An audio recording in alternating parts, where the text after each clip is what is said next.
رجعلي فلوسي للشفاره. مؤثره معروفه شفراتني في 3000 درهم، 60000 البنات.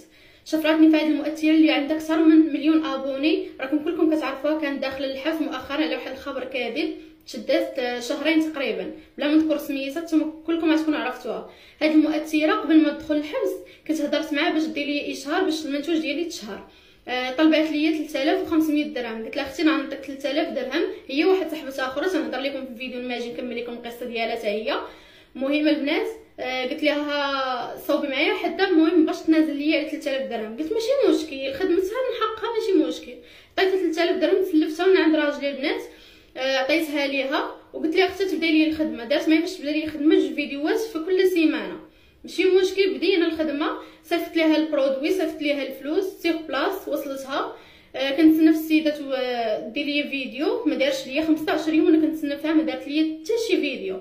قلت لها اختي هذه ماشي خدمه. النهار اللي قبل ما تشد يعني نهار السبت، قلت لها اختي ماشي خدمه. قالت لي اختي غدا الحد وغندير لك فيديو. غدا الحد شدات في الحبس وقعت فيا صراحه، سولت عليها وتسنيتها حتى خرجات. مني خرجات ما هضرتش مع حد، قلت لها الحمد لله على سلامتك وما بغيتش نجبد لها شي حاجه ديال الاشارات وداكشي. قلت خلي السيده ترتاح بلا ما نزيد لها حتى انا ازمه دازت منها ماشي مشكل.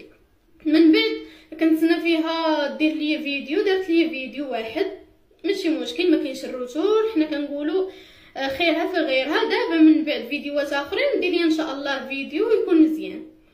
كنتسنى السيده تصور لي فيديو، حتى كنتفاجئ كنلقى السيده كتصور لاغام اخرى ما عندي بها شي علاقه. المهم انا عندي الهدف اللي كنهضر عليه هي ديك المؤثره، ماشي من حقها انها تصور لاغام ديال الشعر وحده اخرى وهي باقا مكملش ليا انا خدمتي.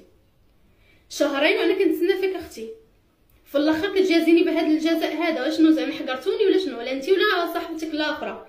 3000 درهم ماشي ساهله. 3000 درهم راه خلصه شهريه ديال الموظف اختي، باش انك ديها انت في دقيقه وفي الاخر ما تخدميش ليا. راني ماشي طالباك، راني خلصتك اختي، فانا ما نسكتش على حقي.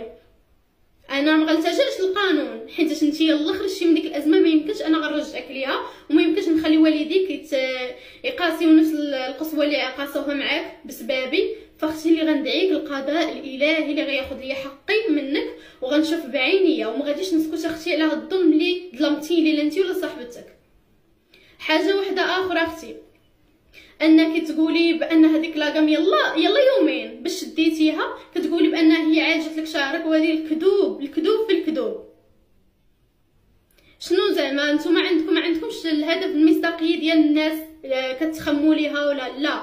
عندكم الهدف هو الفلوس. الفلوس هي كل شيء عندكم، كتبيعوا